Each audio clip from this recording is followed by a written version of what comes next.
একটা gang leader গাড়ি থেকে নামলো প্রকৃতির ডাকে সাড়া দিতে। ঠিক তখনই সে দেখে একটা ছেলে ব্রিজের উপরে দাঁড়িয়ে আত্মহত্যা করতে যাচ্ছে। সে এক দৌড়ে গিয়ে ছেলেটাকে আটকাতে চায়, কিন্তু তার আগেই ছেলেটা লাফ দিয়ে পড়ে সেখান থেকে আর সোজা গ্যাংস্টারের গায়ের উপরে পড়ে। একটা বিশাল শব্দের সঙ্গে তারা দুইজনই মাটিতে গড়িয়ে রাস্তায় চলে আসে। ভাগ্য ভালো কোনো বড় দুর্ঘটনা হয়নি, কিন্তু একটু স্থির হওয়ার আগে আরেকটা গাড়ি এসে তার উপর থেকে চলে যায়। পরে যখন তার হুঁশ ফেরে সে দেখে হাসপাতালে, সে ভয় পায় তার মুখটা খারাপ হয়ে যায়নি তো, তাই তাড়াতাড়ি দৌড়িয়ে আয়নার সামনে যায়। আর সেখানে সে দেখে আয়নায় ওর নিজের মুখ না, বরং সেই ছেলেটার মুখ যাকে সে বাঁচাতে গিয়েছিল।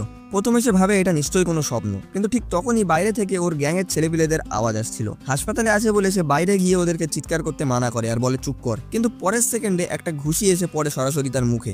এতে গ্যাংয়ের লিডার রেগে আগুন হয়ে যায়। সে ভাবে এই ছেলেরা এখন আমার অবস্থার সুযোগ নিয়ে আমার জায়গা নিতে চাই। এরপর তাকে টেনে হেঁচড়ে নিয়ে যাওয়া হয় হাসপাতালের শোক ঘরে। সেখানে সে দেখে শোকস্থানে তার একটা ছবি রাখা। এটা দেখে সে পুরো বিষয়টা বুঝে যায় এটা স্বপ্ন না, এটা একদম সত্যি।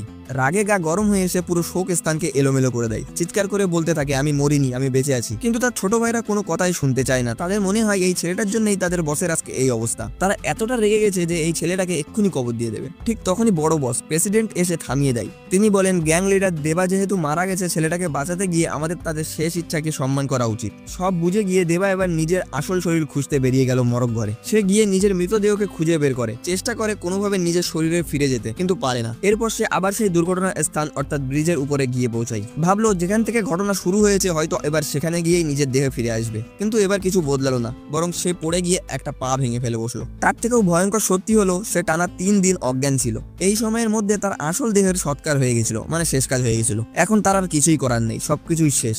এত কিছুর পরে দেবা বুঝে যায় তাকে এখন এই ছেলেটার জীবন নিয়েই চলতে হবে। তাই সে বাধ্য হয় এই নতুন পরিচয় মেনে নিতে। হাসপাতালের বেডে থাকা আই কার্ড দেখে সে জানতে পারে এই ছেলেটার নাম সং ইভান। এই বছরই ছেলেটার বয়স হয়েছে মাত্র 18 বছর। আর ছেলেটার ট্যাব ঘাটতে ঘাটতে সে তার ব্যাপারে আরো অনেক কিছু জানতে পারে। ইয়ান আসলে অনেকদিন ধরে এই মারাত্মক বুলিং এর শিকার ছিল। একটা ছেলে হং জাইমিন তাকে স্কুলে নিয়মিত নির্যাতন করছিল।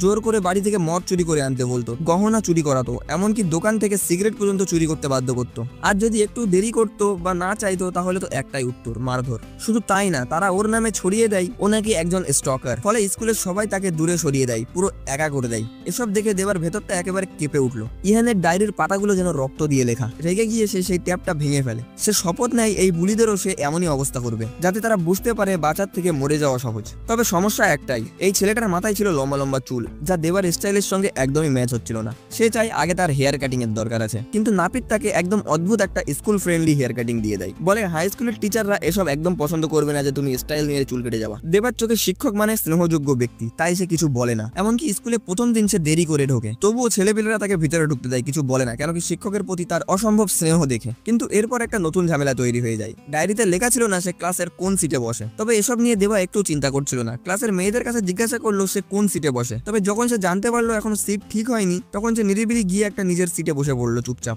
মেয়েরা তখন ওকে একটু উকি ঝুঁকি মেরে দেখছিল, কারণ আগে তারা ইহানকে কখনো খেয়াল করেনি। তার মুখ সবসময় লম্বা চুলে ঢাকা থাকতো। তারা ভাবে এটা কোনো নতুন হ্যান্ডসাম ছেলে, কিন্তু ক্লাস টিচার যখনই নাম ধরে ডাকলো তখন সবাই থমকে গেল, এটাই সে ইহান। তবে সবাই অবাক হলেও ক্লাসের একজন আছে যে এসব পাত্তাও দিচ্ছিল না। সে হলো এই স্কুলের নাম করা বুলি হং জাইমিং। শিক্ষক ক্লাস থেকে বেরোনোর সঙ্গে সঙ্গে সে একদম তেড়ে আসে ইহানের দিকে, একদম মারধরের ভঙ্গিতে সামনে এসে দাঁড়ায়। আর তখনই দেবা ওর ব্যাজ দেখে বুঝে ফেলে এটাই সেই হারামি যার জন্য ইহান আত্মহত্যা করতে চেয়েছিল। ও এসে একটু ধমক দেয়, তারপর ওকে বাইরে নিয়ে যায়। এই সুযোগ পেয়ে দেবা খুশি হয়, সে তো চেয়েছিল যেন এরকমই কিছু হয়। তারপর হং আর তার দলবল মিলে ইহানকে টেনে হিচড়ে একটা গলির মধ্যে নিয়ে যায়। দেবা হাসতে হাসতে বলে তোরা সবাই একসাথে আসবি, যাতে পরে কেউ না বলতে পারে যে আমি ছেলেপেলেদের গায়ে হাত তুলেছি। প্রথমে এগিয়ে আসে একটা হলুদ চুলালা ছেলে, কিন্তু সে একটা চড় খেয়েই শান্ত। তখন ওরা ভাবে এবার মোটা ছেলেটাকে পাঠানো হোক, কারণ ওরই শক্তি সবচেয়ে বেশি। কিন্তু এখানে একটাই সমস্যা, দেবা নিজেই তো ফাইটার ছিল, কিন্তু এই শরীরটা না। সে যেভাবে লড়াই করতে চাইছিল শরীর তাকে সাপোর্ট করছিল না। মোটা ছেলেটা তাকে সোজা ধাক্কা দিয়ে মাটিতে ফেলে চেপে ধরে। দেবা বুঝতে পারে হং কিক মারতে আসছে, কিন্তু শরীর ঠিকঠাক রেসপন্স করছিল না। ফলে কিকটা খেয়ে সে সরাসরি মাটিতে পড়ে জ্ঞান হারিয়ে ফেলে। এই ঘটনায় ওকে একদম হতাশ করে তোলে। সে ঠিক করে নেয় এবার এই শরীরটাকে একদম ফিট করেই ছাড়বে। তবে শরীর বানানোর আগে আরো একটা সমস্যা, ও এখনো জানে না স্কুলে পড়াশোনার জন্য কি কি জিনিস লাগে। ক্লাসের সবার কাছে রং চং সুন্দর প্যাড আছে, কিন্তু ওর কাছে এমন কিছুই নেই, শুধু একটা সাধারণ পেন্সিল। সে পাশে বসা বন্ধুদের সাহায্য চাই, সবাই না করলেও সামনে বসা একটা মেয়ের পাশের ছাত্রীদের একটু লাজুক ছিল। সে মারা নেড়ে হ্যাঁ করে দেয়। এই দেখে বাকি দুটো মেয়ের মন একটু খারাপ হয়ে যায়। কিন্তু স্কুল ছুটির সময় যখন দেখে ইহানের পাশে একটা বিশাল দামি গাড়ি দাঁড়িয়ে আছে, তখন তাদের মুখের অবহেলা ভাবটা একদম বদলে গেল। তখন দেবা ওদের সবাইকে গাড়িতে বসতে বললো আর নিয়ে গেল একটা ভালো রেস্টুরেন্টে পার্টি দিতে। তারপর থেকে ক্লাসে ওদের একটা দল হয়ে যায়। তবে মেয়েরা তাকে পছন্দ করলেও তার নিজেকে দেওয়া কথা সে এখনো ভুলিনি। এই কয়েকদিনেই সে প্রতিদিন দৌড়ানো চালিয়ে গেছে, এমনকি সে জিমের সব এক্সারসাইজ মেশিনও বাড়ি টেনে এনে ফিট করে ফেলেছে। বাড়ি ফিরে সে বুঝতে পায় ইহান একটা ধনী ফ্যামিলির প্রেসিডেন্টের অবৈধ সন্তান। তবে পরিবারের কেউ তাদেরকে স্বীকার করে না। তার মা মদ খেয়ে দিন রাত পড়ে থাকে, একমাত্র যারা ওকে দেখে রাখে তারা হলো গৃহকর্মী আর ড্রাইভার। এই কঠিন পরিস্থিতিগুলো বরং দেবার জন্য সুযোগে পরিণত হয়েছে, কারণ এই জীবনে তাকে কারোর সাথে বেশি কথা বলতে হয় না, আর সে নিজের ইচ্ছা মতো সব জিনিস কিনতেও পারে, টাকা পয়সা নিয়েও ভাবতে হয় না।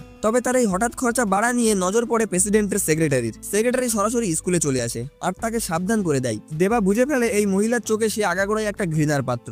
ও ভাবছিল যদি প্রেসিডেন্টের আসল স্ত্রী মারা যায় তাহলে সে এই জায়গা দখল করে নেবে, তাই সে এত খেয়াল রাখছে কে কত টাকা খরচা করছে। কিন্তু দেবা এখনো কিছু বলার আগেই সেই মহিলাটা তাকে জোরে একটা চড় মেরে বসে, এতটা নিখুঁতভাবে মারে যাতে বোঝা যাচ্ছিল আগেও ইহানকে এইভাবে অনেকবার মার খেতে হয়েছে। তবে দেবা কখনোই মেয়েদের গায়ে হাত তোলে না, তাই সে মহিলার সানগ্লাস এক টানে খুলে ফেলে, তারপর সেটা মাটিতে ফেলে পা দিয়ে চটকিয়ে মুচড়িয়ে দেয়। তারপর স্পষ্ট করে হুমকি দেয়, আর যদি তুই বাড়াবাড়ি করেছিস তাহলে আমি তোর আসল পরিচয় ফাঁস করে দেবো। যেদিন প্রেসিডেন্টের আসল স্ত্রী মারা যাবে ঠিক সেই দিনই আমার মা সেই ঘরে ফিরে যাবে, আর তখন তুই সবকিছু হারাবি। এই কথাগুলো শুনে সেক্রেটারির মুখ শুকিয়ে যায়, যেন কিছু বলার ভাষাই খুঁজে পাচ্ছে না। গাড়িতে ফিরে গিয়ে সে একদম পাগলের মতো আচরণ করে, আর তখনই তার বডিগার্ডকে নির্দেশ দেয় এই ইহান নামের ছেলেটাকে যত তাড়াতাড়ি সম্ভব সরিয়ে দে। আসলে এই বডিগার্ড আর কেউ না, দেবার সবচেয়ে বিশ্বাসী সঙ্গী ডং সু।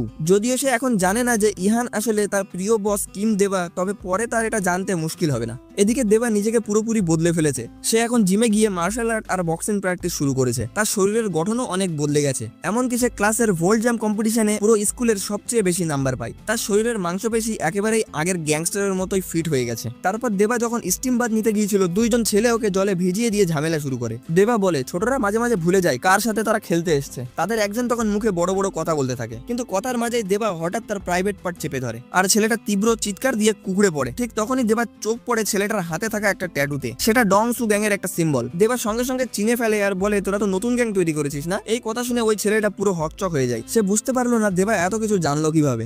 এবার দেবা ঠিক করে আর লুকিয়ে থাকবে না, নিজের পরিচয় প্রকাশ করে দেবে। তবে সে এটাও বলে তোরা যতদিন দুর্বলদের উপর জোর খাটাবি না ততক্ষণ আমি এসব ঝামেলায় মাথা ঘামাবো না। এই বলে সে ছেলেটার প্রাইভেট পার্ট ছেড়ে দেয়।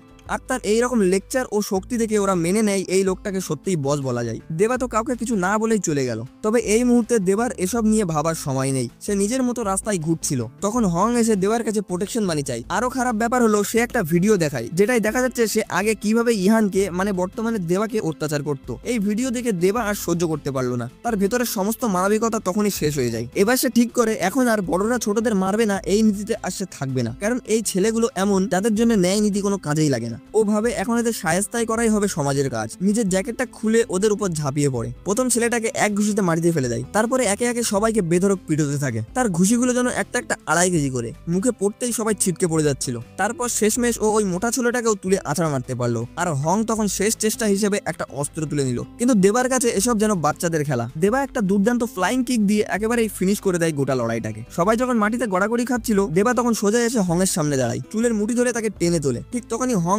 অবাক হয়ে জিজ্ঞাসা করে তুই আগে সেই ইহান না, তোকে কেমন যেন লাগছে। দেবা ভাবছিল শুধু ভয় দেখিয়ে চলবে না, ওদের মন থেকে বুলিং এর ভাবনা চিন্তা বের করার দরকার। তাই ক্লাস শেষে দেবা আবার রাস্তায় বেরিয়ে পড়লো আর এক গলিতে গিয়ে দেখে কিছু ছেলেপিলে একজন ক্লাসমেটের টাকা কেড়ে নিচ্ছে। সে গিয়ে টাকাগুলো কেড়ে নিয়ে ফেরত দিয়ে দেয় আসল মালিককে। তবে হং এখনো হাল ছাড়েনি, সে ছিনতাইয়ের শিকার হওয়া ছেলেটাকে আবার ধরে রাখলো আর তাদের দলের হলুদ চুলাওয়ালা ছেলেটাকে গিয়ে বললো দেবাকে গিয়ে একটু উস্কে দে। কিন্তু এইবার দেবা যেভাবে রিয়াকশন করলো তা দেখে চারিদিকে সবাই পুরো থমকে গেল। দেবা তখন সোজা গিয়ে দাঁড়ায় হংয়ের সামনে, তার মুখ থেকে সিগারেটটা কেড়ে নিয়ে ফেলে দেয়। তারপর একটা গভীর গলায় বলে আমার ধৈর্যের একটা সীমা আছে, সেটাকে চ্যালেঞ্জ করিস না। তারপর সে দলের বাকিদের দিকে তাকিয়ে বলে এক সারি হয়ে মাটিতে বসে পড় সবাই। কিন্তু সবাই একে অপরের দিকে তাকায়, তারপর চোখ রাঙায় হংয়ের দিকে। হং চোখে চোখ না রেখে ইশারা দেয় আর তখনই সবাই আগের মতো চটচড়ে হয়ে যায়। এটা দেখে দেবা চটে গিয়ে সবাইকে ধমক দেয়, হংকে এক চড় মেরে ঘুরিয়ে ফেলে। আর এই এক চড়ে পুরো গ্যাংয়ের ছানাপোনারা একদম চুপ হয়ে যায়। দেবা বলে সকালবেলা সময় মতো স্কুলে আসবি, না আসলে কেউ রেহাই পাবি না। কিন্তু পরদিন ঠিক দেখা যায় শিক্ষক তো ক্লাস শুরু করে দিয়েছে। হং আর তার সঙ্গপাঙ্গরা আজও দেরি করে এসছে। এই দেখে দেবার মাথা গরম হয়ে যায়। ক্লাস চলছে, সে ভাবলো এখন কিছু বলাটা ঠিক হবে না। যেই না ক্লাস শেষ হয়, দেবা আঙুল তুলে হংকে ডাক দেয়, এই হং দাঁড়া, কথা শোন। এই দৃশ্য দেখে পুরো ক্লাস থমকে যায়, কারণ এখনো কেউ ওর আসল রূপ, ওর আসল পাওয়ার ক্লাসের ভিতরে দেখেনি। কিন্তু বলতেও হয় হং কিছুটা হলেও বুদ্ধিমান ছিল, কারণ সে জানে এখানে যদি রেগে গিয়ে ঝামেলা বাঁধায় তাহলে নিজেই লজ্জায় পড়বে। তাই সে নিজেকে কন্ট্রোল করে দেবার কাছে গিয়ে চুপচাপ মাথা নিচু করে। কিন্তু পরক্ষণ রাগ ঝাড়ার জন্য সে তার একটা ক্লাসমেটকে ধরে। ভাবছিল ছেলেটা রাগ দেখালেই তার উপরে রাগ ঝাড়বে, কিন্তু তার সে সুযোগ আর হয়নি, কারণ ঠিক তখনই সেখানে আসে দেবা। সে আবার হংয়ের হাত থেকে সিগারেট কেড়ে নেয় আর বলে ধূম্রপান শরীরের জন্য ক্ষতিকারক। ধমক দিয়ে বলে সকালে ঠিক সময় স্কুলে আসতে হবে, বুঝলি? দেবার কথা শুনে সবাই মাথা নাড়া যায়, বলে ঠিক আছে। শুধু হং কোনো কথাই বলছিল না, আর ওখান থেকে বুলিং এর শিকার হওয়া ছেলেটাকে পাঠিয়ে দেয়। দেবা চলে যাওয়ার পরে সঙ্গে সঙ্গে হলুদ চুলালা ছেলেটা হংকে জিজ্ঞাসা করে, ভাই এখন কি করব? হং এবার হতাশ হয়ে পড়লো। সে তো আগেই দেখেছে ডংসু গ্যাং এর ছেলেরা দেবার কথা শুনে, তাই হং ভেবে পায় না কিভাবে পরিস্থিতি সামলাবে। এই রহস্যটা ভালোভাবে জানাতে দেবা পরে হংকে ডেকে নিয়ে যায় একটা গাছতলায়। সে অভিনয় করে বলে, আমার মাথায় ধাক্কা খেয়ে অনেক কিছু ভুলে গেছি রে ভাই, তুই বলতো আগে তুই আমার উপরে এত বুলিং করতিস কেন? হং তখন বলে, তুই তো আগেও এমনই ছিলি, চুলে মুখ ঢেকে রাখতিস, পিঠ বাঁকা করে হাঁটতিস, সবাই তোকে ভয় পেত, আমি তো শুধু তোকে নিয়ে একটু মজা করতাম, ওটা বুলিং ছিল না, বন্ধুত্ব ছিল। এই কথা শুনে দেবা মজা করে বলে, ভালো কথা তো ভাই, তাহলে আমি এখন থেকে তোর সাথে একটু মজা করবো, হ্যাঁ আশা করি তুইও পছন্দ করবি। এই বলে সে উঠে হাঁটতে লাগলো, কিন্তু মাত্র কয়েক পা যাওয়ার পরেই সে হঠাৎ দাঁড়িয়ে পড়ে, যেন কিছু একটা মনে পড়ে গেছে। ও হং এর সঙ্গে একটু মজা করলো। এই ঘটনার পর থেকে হং একদমই দেবাকে এড়িয়ে চলতে থাকে। তবে এই সময় আরেকটা ছেলে দেবার কাছাকাছি আসতে শুরু করে। সে হচ্ছে ক্লাস মনিটর চই সেজিন। দেবা যখন এই বাড়িতে ফিরে আসে তার প্রথম সেজিনের সাথেই দেখা হয়েছিল। তবে তখন দেবার হেয়ার কাটিং ছিল অন্যরকম। সেজিন শুধু ভাবছিল ছেলেটা কে, কোথায় যেন দেখেছে। আর দেবা সে তো একেবারেই অচেনা মানুষ হিসেবেই দেখা করেছিল। কিন্তু স্কুল শুরু হয়ে যাওয়ার পর দেবা বুঝে যায় সেজিন আসলে এই শরীরের মালিকের ক্লাসমেট। আসলে সেজিনের সন্দেহ হচ্ছিল যে এ ছেলেটা অন্য কেউ, তাই সে দেবাকে হোমওয়ার্ক করাবার বাহানায় তার বাড়ি যায়। সেখান থেকে দেবা আর ওর মায়ের চুল কুড়িয়ে নেয়, আর এরপর সেগুলো নিয়ে ডিএনএ টেস্ট করায়। রেজাল্ট দেখে ওর চোখ কপালে, কারণ রিপোর্টে দেখা যায় এই ছেলেটা সত্যিই ওর মায়ের সন্তান। সেজিন তখন আরো খোঁজ চালায়, কারণ সে জানে আসলে ইহান তাকে চিনতো আর তার সাথে বন্ধুত্ব করতেও চাইতো। আর এখন এই ছেলেটা একদমই অন্য মানুষ, না চেনে না আগের মতো ব্যবহার করে। এখন ইহানের চরিত্র, আত্মবিশ্বাস, মারামারির স্কিল সবকিছু বদলে গেছে। সেজিন ভাবছিল এই নিশ্চয়ই আত্মার পরিবর্তন, মানে কেউ একজন এই দেহতে ভর করেছে। এই সত্যটা যাচাই করতে সেজিন এক চাল চাললো। সে অনেক আনারস ফ্লেভারের স্ন্যাক্স কিনে আনে। ইহানের ছোটবেলা থেকে আনারসে অ্যালার্জি, এমনকি একবার খেলে শ্বাস বন্ধ হয়ে যেতে পারে। সেজিন একটা প্যাকেট খুলে দেয় দেবাকে। দেবা একটু না ভেবে সেটাকে খেয়ে ফেলতে যাচ্ছিল, কিন্তু শেষমেশ সেজিন ভয় পায়, না যদি সত্যিই মরে যায়। কিন্তু সেজিনের চোখ ফাঁকি দিয়ে দেবা আনারস ফ্লেভারের একটা জেলি খেয়ে ফেলে। কয়েক সেকেন্ডের পরেই দেবার অবস্থা খারাপ হয়ে যায়। শ্বাস নিতে কষ্ট হচ্ছিল, গলা ফুলে উঠেছে। পরের মুহূর্তে সে মাটিতে লুটিয়ে পড়ে, শরীর কাঁপতে থাকে। ভাগ্য ভালো কাছাকাছি হাসপাতাল ছিল, তাকে দ্রুত অ্যালার্জির ইনজেকশন দেওয়া হয়, তার ফলে সে বেঁচে যায়। এদিকে স্কুলের গুন্ডারা দোকানের সামনে আলোচনা করছিল। ঠিক তখনই এক রহস্যময় লোক ওদের দিকে এগিয়ে আসছিল। সে আর কেউ না, ডংসু গ্যাং এর বস কিম ডংসু। তবে সে এখানে গুন্ডাদের খুঁজতে এসেছিল। ওর লোকেরা একটা বড় কাজের জন্য প্রস্তুতি নিচ্ছিল, কিন্তু গাড়িতে একজন লোক কম দেখে সে হঠাৎ স্কুলের হংকে দেখে তাকে বলে, তুই চল, লোক সংখ্যা তো বাড়াতে হবে। অন্যদিকে দেবা আর জন বাড়ি ফিরছিল। তখন ও দেখলো বাড়ির সামনে একটা কালো গাড়ি দাঁড়িয়ে আছে, তার নাম্বার প্লেট ঢাকা। ও চোখ তুলে দেখে সিঁড়ি দিয়ে দুইজন মুখ ঢাকা লোক ওর মাকে কিডন্যাপ করে নিয়ে যাচ্ছে। একটু না ভেবে দেবা ব্যাগ ফেলে সেখান থেকে দৌড় দিল ওদের দিকে। দু এক ঘুষিতে সে একজন অপহরণকারীকে মাটিতে ফেলে দেয়। কিন্তু বিপদ এই যে ওদের দিকে লোক 4 জন, আর দেবা ছিল একলা। আর ওর শরীর এখনো সুস্থ হয়নি, ও ঠিক মতো এগোতে পারছিল না। ভাগ্য ভালো সঙ্গে থাকা বন্ধু গাড়ির দরজা আটকে রেখেছিল, যাতে অপহরণকারীরা পালাতে না পারে আর তাদের একটু সময় পায়। কিন্তু এর মধ্যেই একজন নতুন অপহরণকারী সেখান থেকে পালিয়ে যায়। এতে একটু সময় পাওয়া যায়, দেবা পুরো পরিস্থিতিকে ঘুরিয়ে দেয়। তবে বিপদ আবার, একজন গুন্ডা ছুরি বের করে মারতে আসছিল। ঠিক তখনই দূর থেকে পুলিশের সাইরেন্স বাজায়। গুন্ডারা ভয় পেয়ে কোনো কিছু না ভেবে সেখান থেকে দৌড়িয়ে পালিয়ে যায়। তারপর ওর মাকে হাসপাতালে নিয়ে যাওয়ার পর ডাক্তার বলে সবকিছু ঠিক আছে, ভয়ের কোনো কারণ নেই। কিন্তু সমস্যা আর এক জায়গায়। পুলিশ আসাতে দেবা ঘাবড়ে যায়। সে তো আগেই নিজে গ্যাংস্টার লিডার ছিল, পুলিশ দেখলেই কাঁপে। ভয়ে সে সবার সামনে পুলিশকে ঘুষ দিতে চাইছিল, কিন্তু খুচরা টাকা দিয়ে ফেলে। ফলে সবাই এমন ভাবে তার দিকে তাকায় যেন অবাক হয়ে পড়লো। এই ঘটনায় ওর মাথায় একটা জিনিস বসিয়ে দেয়, যদি পুলিশ খোঁজ শুরু করে তাহলে বের হয়ে যাবে যে এই ছেলেটা ইহান আসলে একটা বড়লোক ফ্যামিলির গোপন সন্তান। আর তখন দেবার শান্তি জীবন ভেঙে যাবে। তাই যখন পুলিশ জিজ্ঞাসা করলো এটা অপহরণ ছিল, দেবা বলল না, এটা তো শুধু পার্কিং নিয়ে একটা ভুল বুঝাবুঝি ছিল, আর তার জন্যই ঝামেলা। মামলা না হলেও দেবা কিন্তু গুন্ডাদের ছেড়ে দেওয়ার মানুষ না। সে জানতো এই অপহরণের পেছনে আছে সেই বড়লোক পরিবারের সেক্রেটারি লি কিম মেই। এই মহিলা দেখতে যত শান্ত, আসলে সে দেবার পুরনো সব ছেলেপিলেদেরকে নিজের গ্যাংয়ে টেনে নিয়েছে, আর পরের টার্গেটে দেবাকেই অপহরণ করার প্ল্যান করছিল। এইদিকে দেবা লক্ষ্য করে হং হঠাৎ করে স্কুল কামাই করেছে, ফোন ধরছে না। দেবা জানে না হং কাল রাতে পালিয়ে যাওয়া একজন কিডন্যাপারদের মধ্যে ছিল।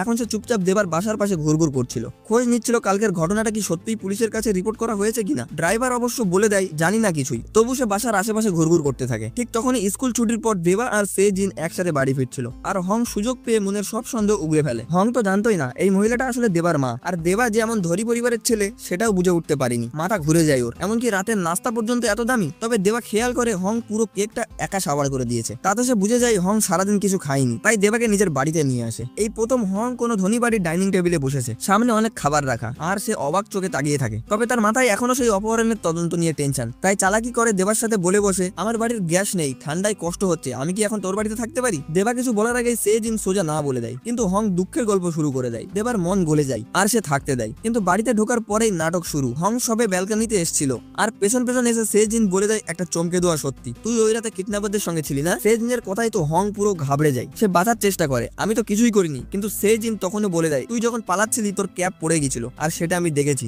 এই কথা ঘরে থাকা দেবা শুনে ফেলে। সে রাগে ছুটে আসে ব্যালকনিতে, সোজা গিয়ে হংয়ের চুল চেপে ধরে আর তার মুখ থেকে বের করে নেয় আসল কথা। ওই অপহরণকারীরা ছিল ডংসু নামের নতুন গ্যাং এর লোকেরা। এই কথা শুনে দেবা আর দেরি না করে একাই রওনা দেয় সেই গ্যাং এর লোককে খুঁজতে। সে জানতো একবার স্টিম নেওয়ার সময় এই গ্যাং এর একটা সদস্যকে সে দেখেছিল, কিন্তু যেটা সে ভাবেনি সেটাই হলো। সেই ডংসু এবার ঠিক আজ রাতেই বড় একটা কাজ করার প্ল্যান করছিল। দেবার মাথায় কালো কাপড় পরিয়ে এক জায়গায় তুলে নিয়ে আসলো। দেবা মাথা নিচু করে চারপাশে বোঝার চেষ্টা করে। ওর এই পর্যবেক্ষণের ক্ষমতা অসাধারণ। শুধু পায়ের শব্দ শুনেই বুঝে পেলে কে কত লম্বা, কত ভারী, এমনকি কার পায়ে চোট আছে, কে কেমন ভাবে হাঁটছে। এই সবকিছু একজনের সাথে মিলে যায়। দেবার সবচেয়ে বিশ্বাসযোগ্য পুরনো সঙ্গী কিম ডংসু। দেবা এগিয়ে গিয়ে তার সামনে দাঁড়ায়। ডংসু বলে, তোকে অপহরণ করে ভুল করেছি। কিন্তু ছোট ভাইগুলো হেসে ফেলে, ভাবলো ও যেন কোনো পাগল হয়ে গেছে। তবে দেবা আর তর্ক বিতর্ক না করে দ্রুত 3-4টে ঘুষিতে একজনকে শুইয়ে দেয় মাটিতে। সত্যি বলতে কয়েকদিনের কঠোর পরিশ্রমে এই শরীরটা এখন আগের মতোই শক্তিশালী হয়ে উঠেছে।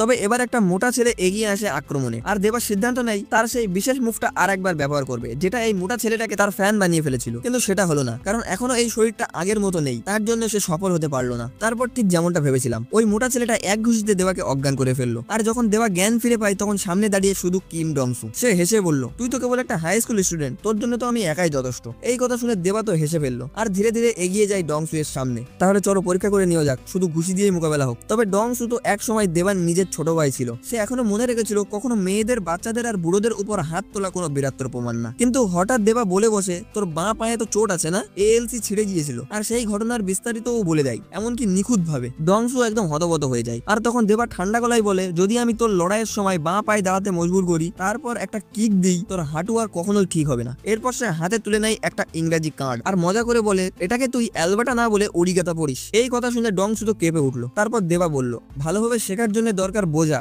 কঠিন সময়ে কিভাবে চেষ্টা চালিয়ে যেতে হয় সেটা। একটা লোহা দিয়েও সুচ বানানো যায় যদি ইচ্ছা থাকে, আর এই লোহার ছুরি দিয়েও সুই বানানো যায়। এই প্রবাদটা ডংসুর জীবনে দ্বিতীয়বার শুনছে। প্রথমবার সে শুনেছিল তার বড় ভাই কিম দেবার মুখে। ডংসু এর মুখের ভাব দেখে দেবা খুশি, কিন্তু এখনই নিজের পরিচয় জানানো চলবে না, ওকে নিজেই বুঝতে হবে। তারপর আমরা দেখি ঠিক তখনই দেবা রেস্টুরেন্ট থেকে বেরোতে না বেরোতেই সামনাসামনি হয়ে গেল সেজিন আর তার বাবার সাথে। আসলে যেদিন দেবাকে ওরা অপহরণ করেছিল ঠিক তখনই পাশ দিয়ে যাচ্ছিল সেজিন। সে তখন পুলিশকে কল করতে যাচ্ছিল, কিন্তু মনে পড়ে যায় দেবা বলেছিল যদি পুলিশ আসে তাহলে ওর পরিচয় ফাঁস হয়ে যাবে। এর মানে হলো দেবার শান্তিপূর্ণ জীবন শেষ হয়ে যাবে। তাই সেজিন একটু চালাকি করে একটা গাড়ি থামিয়ে চুপচাপ সেই গাড়িটার পিছন করে। সেজিন জানতো ওর বাবা ওর লোকেশন ট্র্যাক করে। এই সুযোগে দেবা ওখানে ডেকে নেয় ওর বাবাকে, কারণ তার বাবা হলো একজন উকিল, একদম বড় কর্মকর্তা। কয়েকটা গুন্ডা তো দেখলে ভয় পাবেই। সব কথা বলার পর সেজিনের বাবা আর এক মুহূর্ত দেরি না করে সোজাসুজি ঢুকে পড়লো সেই সি ফুড রেস্টুরেন্টের ভিতরে। দেবার পরিচয় শুনে ডংসু চুপ মেরে যায়, কারণ ওর তো নতুন একটা গ্যাং। তাই সেজিনের বাবার মতো ভয়ঙ্কর মানুষের বিপক্ষে যাওয়ার সাহস তার মোটেও হবে না। কিন্তু যখন সেজিনের বাবা মিস লির থেকে দূরে থাকতে বললো, তখন ডংসু ভাবছিল সবই বুঝি দেবা বানিয়ে বানিয়ে বলছিল। এমনকি দেবার সব কথা এখন তার মিথ্যে গল্প মনে হচ্ছে। ডংসু মিস লির কথা শুনছে, তার কারণ হলো দেবা মারা যাওয়ার পর থেকে তাদের 7 স্টার গ্যাং বিশাল ঝামেলায় পড়ে যায়। অন্য গ্যাংগুলো হামলা চালানো শুরু করেছিল। এমনকি ডংসুর ভাই, যার মাথায় সাদা চুল ভরা, সেও মৃত্যুর মুখে। তখন তার অপারেশনের জন্য টাকা জোগাড় করতে পারছিল না ডংসু। ঠিক সেই সময় এই কষ্ট দেখে ফেলেছিল মিস লি। আর তখন সে ডংসুর সামনে এসে একটা প্রপোজাল দেয়, তোমার ভাইয়ের অপারেশনের খরচা আমি দেবো, তবে তোমার আমার জন্য কাজ করতে হবে। আর এর মধ্যে সে ডংসুকে নিজের শক্তিশালী বডিগার্ড বানিয়ে নিয়েছিল। আর ইয়ান মানে বর্তমানে দেবাকে অপহরণ করার প্ল্যান করেছে। পরদিন দেবা স্কুলে ফেরার জন্য ডংসুকে বোঝাচ্ছিল। হঠাৎ ফোন আসে সেজিনের। ফোন এসে বলে, এখন আমি বুঝতে পেরেছি তুই কেন ব্রিজ থেকে ঝাঁপ দিয়ে আত্মহত্যা করতে চেয়েছিলি। এই কথা শুনে দেবার ভিতরটা শিউরে ওঠে। সে ছুটে যায় সেই পুরনো ওভারব্রিজের উপরে, যেখান থেকে তার নতুন জীবন শুরু হয়েছিল। সেখানে গিয়ে দেখে এই ব্রিজে দাঁড়িয়ে আছে সেজিন, চোখ মুখে দুঃখের ছাপ। আসলে সেজিনের বাবা ছিল ভীষণ কড়া মানুষ। নিয়ম একটু ভঙ্গ হলেই তাকে মার। কারোর সাথে বন্ধুত্ব রাখা, খেলনা রাখা সব নিষেধ ছিল। আর সেই দিন দেবার সাহায্য করার জন্য সেজিন তার বাবা রাজি হয়েছিল, কারণ সেজিন তাকে কথা দিয়েছিল সে আর কখনো লি হিয়ান মানে বর্তমানে দেবার সাথে মিশবে না। কিন্তু পরদিন থেকে সেজিনের বাবা শুরু করলো গোপন নজরদারি। এমনকি ছেলের ঘরে গোপন ক্যামেরা লাগিয়েছিল, লজ্জাজনক মুহূর্তগুলো রেকর্ড করছিল। এই অপমানেই এক সময় সেজিন ভেঙে পড়লো আর এখন এই ব্রিজে এসে আত্মহত্যা করতে। কিন্তু দেবা তাকে বাড়ি নিয়ে গিয়ে লুকিয়ে রাখার চেয়ে তার সাথে খুলে মেলে মজা করার প্ল্যান করলো। চল সমুদ্রে ঘুরতে যাই, মনটা হালকা হবে। দেবারা যখন ঘোরার জায়গায় পৌঁছিয়ে গাড়ি থেকে ব্যাগ তুলছিল, করছিল হঠাৎ খেয়াল করে ডংসু আর মোটা ছেলেগুলো গাড়িতে আছে। দেবা ভাবলো ওরা হয়তো বুঝতে পেরেছে আসল পরিচয়, কিন্তু ওরা জানতো না ওদের আলাদা লক্ষ্য ছিল। দেবা আর সেজিন ঘুরতে এসেছিল, ওরা দুজনে মজা করছিল। যখন ওরা শপিং করছিল বা সাইকেল চালানো শিখছিল তখনও ডংসুরা ওকে ছায়ার মতো পিছন করছিল। দেবা আর সেজিনের জন্য ঝামেলাজনক বিষয় এখন একটা, ওদের দুইজনের কারোর এখনো প্রাপ্ত বয়স হয়নি, তাই হোটেলে ওদেরকে রুম দেওয়ার জন্য রাজি হলো না। তখন দেবার মনে পড়লো একটা জায়গার কথা, একটা পুরনো গেস্ট হাউস যেটা আগে 7 স্টার গ্যাং এর অধীনে ছিল। দেবা যখন গিয়ে গেস্ট হাউসের বুড়ো মালিককে বললো আমি 7 স্টার গ্যাং এর লোক, তখন সেই বুড়ো হেসে বললো 7 স্টার গ্যাং তো এখন নেই, ভেঙে গেছে, এখন আর এই জায়গাটা তাদের না। এই কথা শুনে দেবার রেগে আগুন হয়ে যায়। দেবা জিজ্ঞাসা করে এই গেস্ট হাউসকে কে উদ্ধার করেছিল, তোমার দেনা কে শোধ করেছিল, এইভাবেই তুমি উপকারী কিম দেবার প্রতি সম্মান দেখাচ্ছ? দেবা প্রমাণ দিতে বলে ফেলে একটা গোপন সত্য, তোমার তো একটাই ডিম আছে, সেটাও আমি জানি। এই কথা শুনে বুড়ো মালিক ঠ হয়ে যায়, আর কিছু না বলে চুপচাপ চাবি তুলে দেয় দেবার হাতে। ওদিকে ডংসু আর মোটা ছেলেটাও ভাবলো চল আমরাও কিছু বলি, কিন্তু তার আগেই বুড়ো লোকটা হুট করে কাঁদো কাঁদো গলায় বলে উঠলো, দেবা তুই আমার সঙ্গে প্রতারণা করেছিস, শুধু একটা ডিম আছে এই কথাটা বিশ্বাস করে তোকেই বলেছিলাম, আর এখন তো তুই নতুন নতুন গ্যাংয়ের ছেলেপিলেদেরও বলে দিয়েছিস, এখন সবাই জানে এই গোপন কথাটা। ওদিকে সেজিন যখন গভীর ঘুমে ডুবে আছে, দেবা চুপচাপ তার ফোনটা অন করে, আর সত্যি কথা বলতে তখনই ফোন আসে সেজিনের বাবার। দেবা ফোন ধরে তার বাবার চিন্তা দূর করতে যায়, আর একদিকে বোঝাতেও চাই অতিরিক্ত চাপ দেওয়া ভারত থেকে ক্ষতি ডেকে আনতে পারে। আপনার ছেলে কোনো সম্পত্তি না, সে একজন স্বাধীন মানুষ, কিন্তু সেজিনের বাবা যে এই কথাগুলো শুনবে এমনটা আশা করা যায় না। এই সময় ঘুমন্ত মোটা ছেলেটার ফোনে আসলো একটা কলটা দেবা করেছিল। ওরা দুজনে দৌড়ে ছুটে যায় ওপরতলায়, আর সেখানে দেখা যায় দেবা বসে আছে মুখে সেই চেনা হাসি নিয়ে। হ্যাঁ, ওরা আগের থেকে সন্দেহ করেছিল এটাই দেবা। মোটা হেরে গেলেও এবার ডংসু হুমকি দেয়, তুই যদি এখনই আরো কিছু প্রমাণ দিতে না পারিস তোকে ধরে নিয়ে যাবো মিস লি এর কাছে। বাধ্য হয়ে দেবা মুখ খোলে আর বলে, মোটা গত বছরে তোর বাবা তো শুরুতেই মারা গেছিল না, তুই এখন তোর পঙ্গু বোনের সঙ্গে থাকিস, যে এখন রেইনবো রিহাবে থাকে, তার খরচাও আমি চালাতাম, এমনকি এই দেহে জন্ম নেওয়ার পরও আমি ওখানে টাকা পাঠিয়েছি।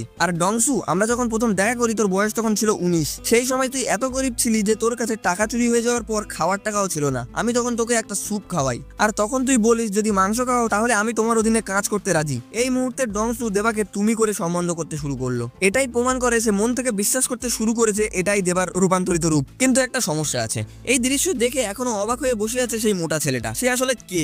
দেবা শুরুতে অস্বীকার করতে চেয়েছিল, কিন্তু পরে ভাবলো এই পরিচয়ে যদি কাজ সহজ হয় তাহলে এই পরিচয়ই থাক, কিন্তু যা সে ভাবতে পারেনি সেটাই হলো। এই সত্য স্বীকার করার পর ওরা দুজনেই তো আত্মীয়তা দেখাতে শুরু করে, এমনকি নিজেদের বড় পরিচয় দিয়ে দেবাকে শেখাতে শুরু করে বড়রা না খেলে ছোটদের খাওয়া উচিত না। তবে একটা ভালো দিক অবশ্য হয়েছে, ওরা যখন মিস লির সামনে আসে এবার ওদের আচরণ একেবারেই উল্টে গেছে। তাকে না চেনার ভান করলো। মিস লি তখন তার ঋণের কথা তুলে ধরলো। ডংসু বলল, এই ঋণ না থাকলে আমরা তো এক্ষুনি তোমাকে দেবার কথা মতো ওর কাছে তুলে নিয়ে যেতাম, এখন এই ঋণের খাতিরেই তোমাকে 3 দিনের সময় দিচ্ছি, এই সময়ের মধ্যে তুমি দেবার কাছে গিয়ে ক্ষমা চাবা আর নিজের ভুল স্বীকার করবা, না হলে 3 দিন পরে এমন অবস্থা করবো যে তোমার জন্য মরে যাওয়াই সহজ লাগবে। ডংসু এরপর কথা না বাড়িয়ে ওকে ধরে টেনে বাইরে নিয়ে যাওয়ার নির্দেশ দেয়। এদিকে সেজিনের বাবা স্কুলে এসে হাজির, দেখা মাত্রই দেবার বিরুদ্ধে অভিযোগ তোলে, সে নাকি তার ছেলেকে খারাপ করে দিচ্ছে, তাই স্কুল বুলিং শান্তি কমিটি বসানোর দাবি করলো, যাতে সবাই জানে দেবা কি করছে। এই বলে রাগে ফেটে পড়লো। তবে এসব নিয়ে দেবার কিছুই যায় আসে না। তবে সেজিন এত ভয় পেয়ে যায় যে জ্ঞান হারিয়ে ফেলে। সেজিনের মুখের দিকে তাকিয়ে দেবা সিদ্ধান্ত নেয় আবার একবার তার বাবাকে মানসিকভাবে বোঝানোর চেষ্টা করবে। সে প্রথমে কৌশলে দেবার বাবার প্রশংসা করে বলল, আপনি একটা একদম পারফেক্ট মানুষ, নিজের জন্য একটা কড়া মাপকাঠি ঠিক করেছেন, এটা খুব ভালো, তবে সঙ্গে এটাও বলে যে আপনি এটা ছেলের উপরে চাপিয়ে দেবেন না। দেবা বলল, সব সোনা যেমন খাঁটি হয় না তেমন সব মানুষও নিখুঁত হয় না। সেজিনের বাবা এটা শুনে বেশ খুশি হয়ে বলে, এই নিয়মেই চলেই তো আমি আজ এমন সক্ষম হতে পেরেছি। কিন্তু তখন দেবা জানায়, আপনার ছেলে সেজিন তো গতকালকে আত্মহত্যা করতে চাইছিল।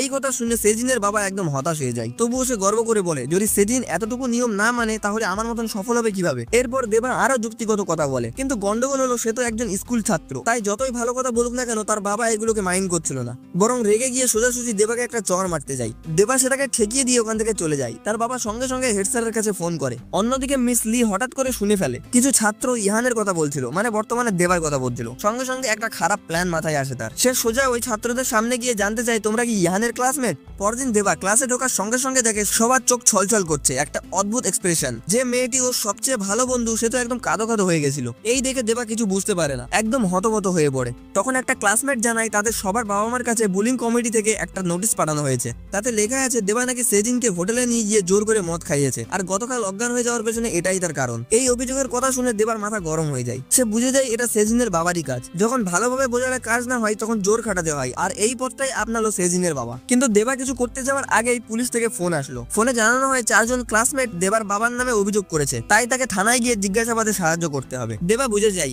এবার মিস লিউ চাল দিচ্ছে। এখন দুই দিক থেকে আক্রমণ হচ্ছে ওর উপরে। আরো খারাপ ব্যাপার হলো দেবা এখন 19 বছরের প্রাপ্তবয়স্ক। এই মিথ্যা অভিযোগ যদি প্রমাণ হয়ে যায় তাহলে শুধু স্কুল থেকে বের করে দেবে না, ওকে জেলও খাটতে হতে পারে। একটাই উপায়, কেউ যদি একজন প্রমাণ করে সে নির্দোষ তাহলে সে বেঁচে যাবে। কিন্তু স্কুলের সবাই গ্যাংদের ভয়তে মুখ খুলতে রাজি হচ্ছে না। ভাগ্য ভালো এখন স্কুলের পুরনো বুলি হং ভালো হয়ে গেছে। যদি তার সাক্ষী পাওয়া যায় তাহলে কেস জেতার সুযোগ আছে। তবে দেবা চায় না হংকে বিপদে ফেলতে, কারণ এতে তার জেলে যাওয়ার সম্ভাবনা আছে। তাই সে বরং অন্য 4 জন ছাত্রের কাছে গিয়ে সাহায্য চাই, আশা করে তারা তাদের অভিযোগ তুলে নেবে। কিন্তু ততক্ষণ তারা মিস লির কাছ থেকে অগ্রিম টাকা নিয়ে নিয়েছিল, আর যদি তারা দেবাকে জেলে পাঠাতে পারে তাহলে তারা আরো 1 কোটি টাকা করে পাবে। তারা এটাও চেষ্টা করলো দেবা যেন পাল্টা মামলা না করতে পারে। তার জন্য খুঁজে বের করলো একমাত্র দুর্বল জায়গা, পুরনো বুলি হংকে। সে যখন দেখে ইহান মানে বর্তমানে দেবার ঘড়ি 30 লক্ষ টাকায় বিক্রি হতে পারে, তখন সে প্রথম ইহানকে বুলিং করা শুরু করে। এই কথাগুলো শুনে হংয়ের ঘুম উড়ে যায়, কারণ কেউ যদি তার নাম নেয় তাহলে সেও জেলে যেতে পারে। তাই নিশ্চিত হতে চায় দেবা যেন ওর বিরুদ্ধে মামলা না করে। সে প্রতিদিন দেবার পিছন পিছন ঘুরতে থাকে, ওর মুখ দেখে বোঝার চেষ্টা করে দেবা কি ভাবছে। কিন্তু এতে করে সেজিনের সন্দেহ হয়। সে সোজা হং যেখানে কাজ করে সেখানে পৌঁছে যায়, আর তাকে জিজ্ঞাসা করে তুই কি ওই 4 জনের সঙ্গে মিলে দেবার বিরুদ্ধে অভিযোগ করতে চাস?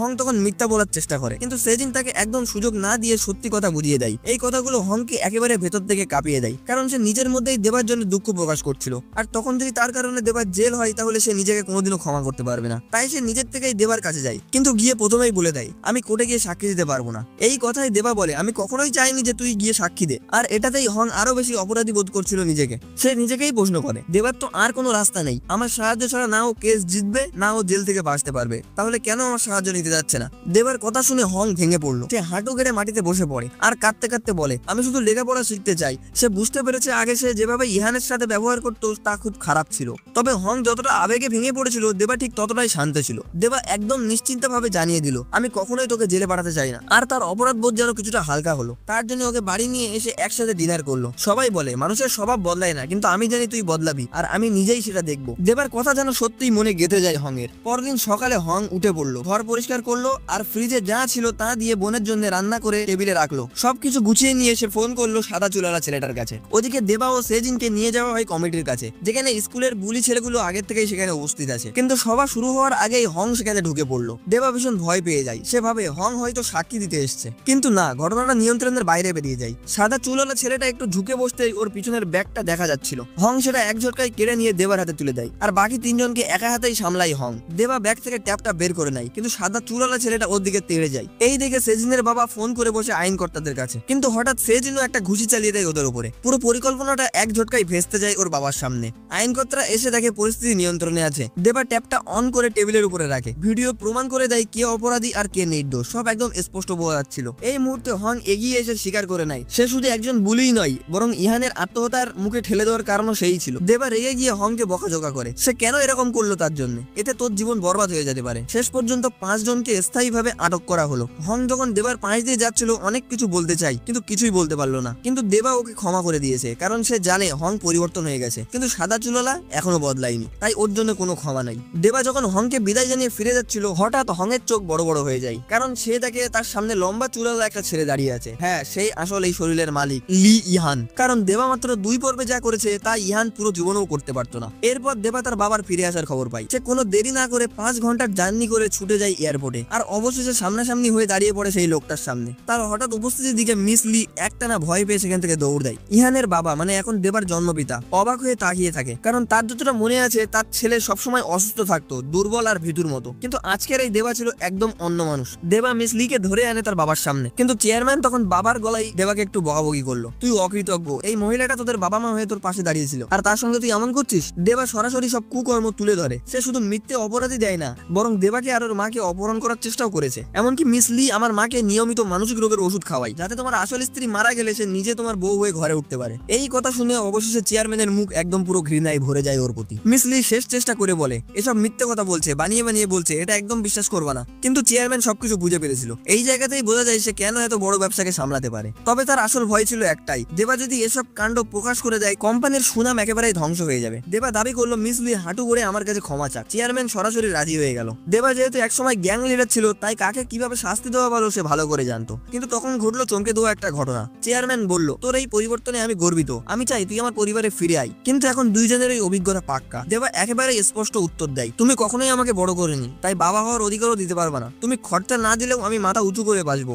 এসব করে দেবা খুশি ছিল। সে তারপরে ডংসুয়ের সাথে দেখা করতে গেল। দেবা তার সঙ্গে কথা বলছিল। এগুলো শুনলে ডংসু থমকে যায়, কারণ সেই কথাগুলো হুবহু মিলে যাচ্ছিল সেই রাতে দেবার কথার সাথে। তারপর সে একটা চমকে দেওয়া সত্যি কথা বলে, সেই রাতে সে ইহানকে বাঁচাতে গিয়েই নিজে মারা গেছিল। সে এই কথাগুলো বলে সেখান থেকে বেরিয়ে যায়। পরে দেবা তার মাকে ফোন করে সবকিছু জানাই। সে বাবা হিসেবে সেই বড়লোক প্রেসিডেন্টকে স্বীকার করেনি। তারপর মাকে উৎসাহ দেয় যে স্বপ্নগুলো তুমি দেখেছিলে সেগুলো তুমি আবার পুরো করার চেষ্টা করো। কিন্তু ফোন রাখার পরেই হঠাৎ সামনে এসে দাঁড়ায় লি হিয়ান, যার দেহে দেবার আত্মা আছে। লি হিয়ান দেবার প্রতি সম্মান জানায়। সে দেখেছে দেবা কিভাবে অন্যদের জীবন বদলেছে। সে চায় দেবা যেন শেষমেশের মতো সেদিনের সঙ্গে দেখা করে, কারণ তাদের আত্মা আর 2 দিন পরেই বদলে যাবে। এই 2 দিন দেবার সামনে অনেক কম সময় ছিল। প্রথমে সে বিদায় নেয় সেই 3 জন মেয়ের কাছ থেকে, যারা তার জীবনের শুরুতে তার বন্ধু হয়েছিল। তারপর সেই মিষ্টি মেয়ে যে চুপি চুপি তাকে ভালোবাসছিল, ওরা একসাথে বসে একটা কাপল সেট মেনু খায়। মেয়েটি তাকে ভালোবাসার কথা বললো, কিন্তু দেবা বলল এই সিদ্ধান্তটা আসল ইহানই নেবে। এরপর আসে সেজিন, দেবা সেই বন্ধু যে সবসময় তার পাশে ছিল। দেবা সেজিনকে নিয়ে যায় তার কবরের পাশে। সেখানে জানায় সে আসলে 1977 সালে জন্ম নিয়েছিল কিম দেবা নামে। এমনকি সে ডংসুকেও সব সত্যি বলে দেয়, সে কিভাবে জীবন ছেড়ে এই নতুন শরীরে এসছে। সে ডংসুকে অনুরোধ করে সে যেন ইহানের মা আর ওর পরিবারকে দেখে। সবকিছু গুছিয়ে নেওয়ার পর এবার সময় এসছে দেবার ফিরে যাওয়ার। কিন্তু ঠিক তখনই ইহান নিজেই সামনে এসে দাঁড়ায়। সে জানায় সেই মুহূর্তে সে ব্রিজ থেকে লাফ দিয়েছিল, তখনই সে তার জীবন হারিয়ে ফেলেছিল। তার একমাত্র আফসোস ছিল তার কারণে দেবার জীবন শেষ হয়ে গেছে, আর এখন তার আত্মা এতটাই দুর্বল সে যদি ফিরে যায় তাও সে বাঁচবে না। অন্তত এখন সে দেবার মুখে হাসি দেখতে পেয়ে অনেকটা খুশি আছে। দেবা চেষ্টা করে তাকে এই দেহে ফিরিয়ে আনতে, কিন্তু ইহান নিজের সিদ্ধান্তে অটল। সে আর এই দেহে ফিরতে চায় না, বরং সে চায় দেবা যেন এটাকে প্রকৃতির জীবন মনে করে। এটা বলে সে চলে যায়। পরবর্তী দৃশ্যে দেখা যায় সেজিন তাকে তাড়া দিচ্ছে, দেবা ক্লাসে চল, আমাদের ইউনিভার্সিটির ক্লাস আলাদা, সময়ও আলাদা। কিন্তু দেবার মাথায় একটু চিন্তা নেই। তার পছন্দের ক্যাফেতে সে চা খেতে যায়। সে সেজিনকেও টেনে নিয়ে যায় ক্লাস ফাঁকি দিয়ে। এই দৃশ্য দেখে কে বলবে একসময় এই ছেলেটাই বুলিদের জোর করে ক্লাসে নিয়ে যেত। এর সঙ্গে এই গল্পটা এখানেই শেষ হয়ে যায়। ভিডিওটা কেমন লেগেছে কমেন্ট করে জানাবেন। এক্সপ্লেনেশনটা ভালো লাগলে লাইক করবেন, আর এমন আরো ভিডিও দেখতে হলে আমাদের চ্যানেলটিকে সাবস্ক্রাইব করবেন। ভালো থাকবেন, দেখা হচ্ছে পরবর্তী ভিডিওতে।